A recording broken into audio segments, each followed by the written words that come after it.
Hey tubers, tubettes, and crazy people. I'm taking that line. Um, I'm on my way to an appointment, and I wanted to talk to you guys about it.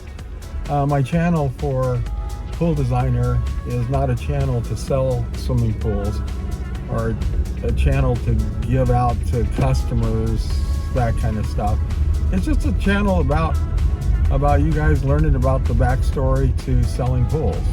And me being a designer, been designing for 40 years, but with the company that I am now, I've been with 28 years. So over the years, I've said to friends, oh, I'm going to write a book when I'm done, because it's just so crazy, some of the things that happened to me. But instead of writing a book, I'm just going to do a YouTube channel. And I've got 2 subscribers. Count them, 2. I'm like really happy. I mean, that's really cool, you know. I'm not in it for the money. But it is nice to know somebody's listening to it. And I mean, this is like great mental therapy for me. It's like having somebody here I can talk to. So this is not a channel to sell pools. I put down some notes here. Now these people here, I actually met them in September 11th, 2024. And at that time they said, yeah, it sounds good, Dave. We want to do a pool. We're just selling our house, so we have, we'll have cash, but, we're not in a rush right now, so. Okay, gave them a price, and I was going to tell you too. Let me see, the price was, I'm just going to tell you everything. The price was $66,330. That's a good price. It's a discounted price. And so now, he left me a message. We've been texting, and the message was, we'd like to get together and talk about the pool. Now, as a salesman, you could say, well, should I bring a contract? I mean, that's ballsy, because maybe they just really want to talk about the pool. So I said, oh, great. I'll bring some tile samples so your wife can check them out. Okay, now, people like that. They like to look at tiles, whether they're going to buy it or not. This could be a thing where I go out there, let's just look at all the scenarios. I could go out there and they could say, okay, Dave, we're ready to get signed up. And I got a contract, so I'm ready to sign you up. They could say, we thought about it. We want to make some changes on it. We're still in the bidding process, so we haven't made a commitment yet. That may be what we're talking about. And then I have had people have me drive all the way out to their house to tell me, yeah, we decided to go with another company. We just really appreciate all your time and your effort and the design and everything else. Them not realizing that I drove an hour to get there. I don't have to drive an hour. There's, plenty of pools to build around here. But I enjoy working in these 3 areas, Lincoln, Rockland, Roseville. And so I'm going up to Roseville right now. And the people are nice, and they have money, and they're usually quick to want to get started. So I like that area, and it's kind of like my exclusive area with the company I'm with. So those are the 3 scenarios that can happen, but I am ready either way. So the one thing about this pool that's odd, and if I do get it, I'll grab that drawing and you'll be able to see it, because I've never posted it before. The man's wife has severe rheumatoid arthritis, which I have rheumatoid arthritis too. So we were talking about it. She was telling me about infusions and and that's actually good in sales, that you have rapport. I mean, I really don't want to have rheumatoid arthritis so that I can compare it to other people, but it is good to have that rapport. So when you're talking to somebody in sales, you're like, oh, you have children? I have children. Oh, you like you have a sports car? I have a sports car. So this is what helps to quickly build rapport. Oh, you breathe every day? Oh, I breathe every day too. So that's ridiculous, but this is what you're trying to do by building rapport. Now, I didn't want to build rapport based on rheumatoid arthritis, but her fingers were really curled up and really gnarly from that rheumatoid arthritis. Super, super painful. And so one of the requests that he has is to make entry into the pool using 7-inch steps. And so that got me thinking right away, how am I going to do this and how am I going to make that work? Because typically our steps are 10 1/4 inches. But we can do just about anything. So in my mind, I've already kind of drawn out how the steps would be. And then I would give them a detail before we build it.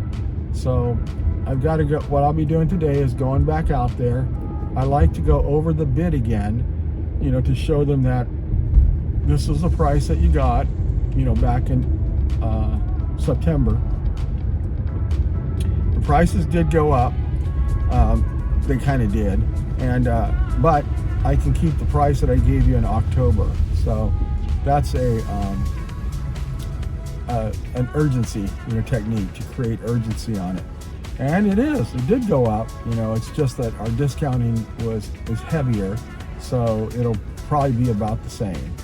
And the way I do it, which is more risky, is if the owner says I can take the price of the pool down to a certain point, but don't go below this point, I'll always take it right down to that point. It's just the way I work. When I go to buy a car or something, I always tell them, give me the best price you can, and I'm talking OTD, out the door.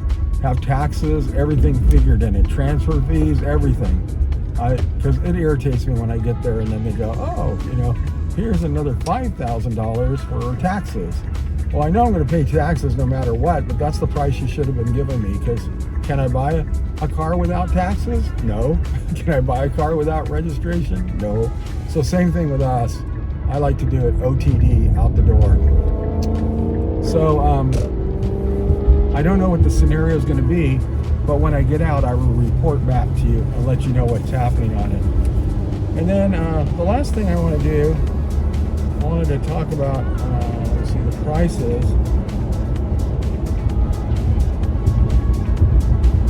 Yeah, I covered everything. So the only thing I can say about this one is that there were a couple of things that we had where we were bringing the tractor in from the deep end. That adds another $1,350. So I told them, well, you can either flip the pool, but that would be weird because you'd walk out to the pool from the exit point. It's on the side yard, and you'd be walking toward the deep end. That's kind of weird. You want to have it so you walk to the shallow end, and it goes shallow to deep. So another option you have is to do a sports pool, or it would go 3.5 to 5 or 6, normally 5 in the middle, and then back up to 4. So those are the things that we have to talk. We have to also talk about that too, and that's what I'll have to look at, to see if I can make that all work. So if I go there and they're like, yeah, let's go ahead and get signed up, then what I'll do is I'll say, okay, let's go back through the proposal, because I know what we're providing, but they need to know what we're providing. And if I go through any part of this and they're like, no, that's not what we said, or that's not what we thought, then I have to stop at that point and make sure I get that all cleared up before I can go forward. If we can't go forward, and I have had people, I remember an attorney one time, he wanted us to dig down his whole backyard 5 feet, and it was probably 1/4 acre. He wanted the whole thing dug down 5 feet, and he wanted to build a pool down in that 5-foot area. And God talked to the owner, and he said, yeah, we can do that. He's going to have to worry about how he's going to drain that out. You'll need a sump pump, to pump water out from the bottom. So when I went back to give him the bid, he had me sit out in his office. Like I said, he's an attorney. And then he just had me sit there for a long time, maybe like an hour, 30 minutes, an hour. And I don't know, I couldn't bring myself to just leave. So I waited. And then when he finally met with me, he was pretty brisk with me, in terms of the way he was talking to me. But the one thing he said is, he goes, well, I read your contract, I read the back of it, and there's some things that I wanted to have added to it. So he handed me like 10 full pages of things that he wanted to have added toward that. And I already knew what the answer was going to be with the owner. Ours is super, super favorable to the consumer, because we live in California. It's almost like you can do whatever you do, the consumer is protected. And so to write additional things in there, that just wasn't going to happen, you know. So, and it just showed how he thought. So I said, okay, I'll take it back to the owner. And I took it to the owner. We talked about it. And I said, I don't feel comfortable signing him up. I think he's going to be a problem. And the owner said, that's exactly what I think, you know. But see, I put a little bit of time into it. So he thought I might be upset or something like that. But I was like, oh, no, I don't want to do that. So sometimes that can happen where something is thrown up, you know, into the works, and we have to agree upon it.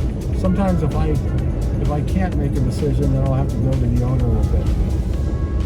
So anyway, I wanted to let you know I'm on my way up there now, and it's going to be fun because we're going to find out what they want to talk about. Thank you for finding me, and I hope to see you again. And thank you very much, and have a great day.